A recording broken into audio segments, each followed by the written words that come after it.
पवित्र निष्ठा या लोकप्रिय मालिकेत वर्षाची भूमिका साकारून प्रेक्षकांच्या मनात स्थान निर्माण करणाऱ्या अभिनेत्री प्रिया मराठे यांचे निधन झालं आहे.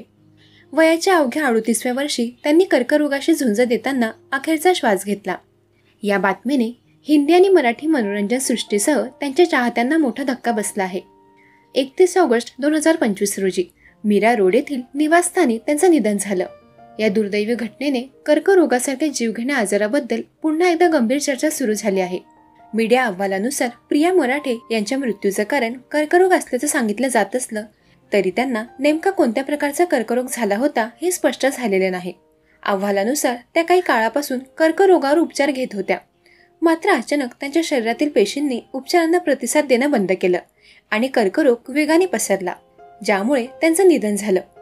कर्करोग म्हणजे काय आणि तो किती धोकादायक आहे? कर्करोग हा आजच्या काळातील अत्यंत धोकादायक आणि जीवघेणा आजार आहे. शरीरातील पेशींची वाढ अनियंत्रित आणि वेगाने होऊ लागल्यावर कर्करोग होतो. या पेशी शरीराच्या कोणत्याही भागात वाढू शकतात आणि हळूहळू इतर भागांमध्ये पसरू शकतात. या आजाराची सर्वात मोठी समस्या म्हणजे त्याची सुरुवातीची लक्षणं सहजपणे ओळखू येत नाहीत. अनेकदा रुग्ण गंभीर अवस्थेत पोहोचेपर्यंत हा आजार लक्षात येत नाही. म्हणूनच तो अधिक धोकादायक मानला जातो. कर्करोग फुफ्फुस, यकृत, पोट, रक्त किंवा मेंदू अशा शरीराच्या कोणत्याही अवयवात होऊ शकतो. जर योग्य वेळी निदान झाले तर उपचार शक्य आहेत. मात्र उशिरा निदान झाल्यास उपचार करणं अधिक कठीण आणि महाग होते आणि काही वेळा रुग्णाला जीवही गमवावा लागतो.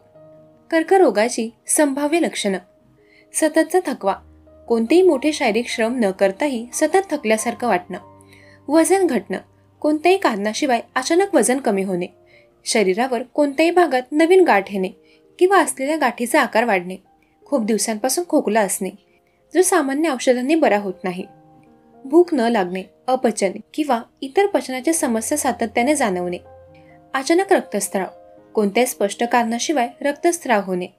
जर तुम्हाला अशी कोणतीही लक्षणं जाणवत असतील तर लगेचच डॉक्टरांचा सल्ला घ्या. वेळेवर निदान आणि उपचार हे जीव वाचवण्यासाठी अत्यंत महत्त्वाचे आहे.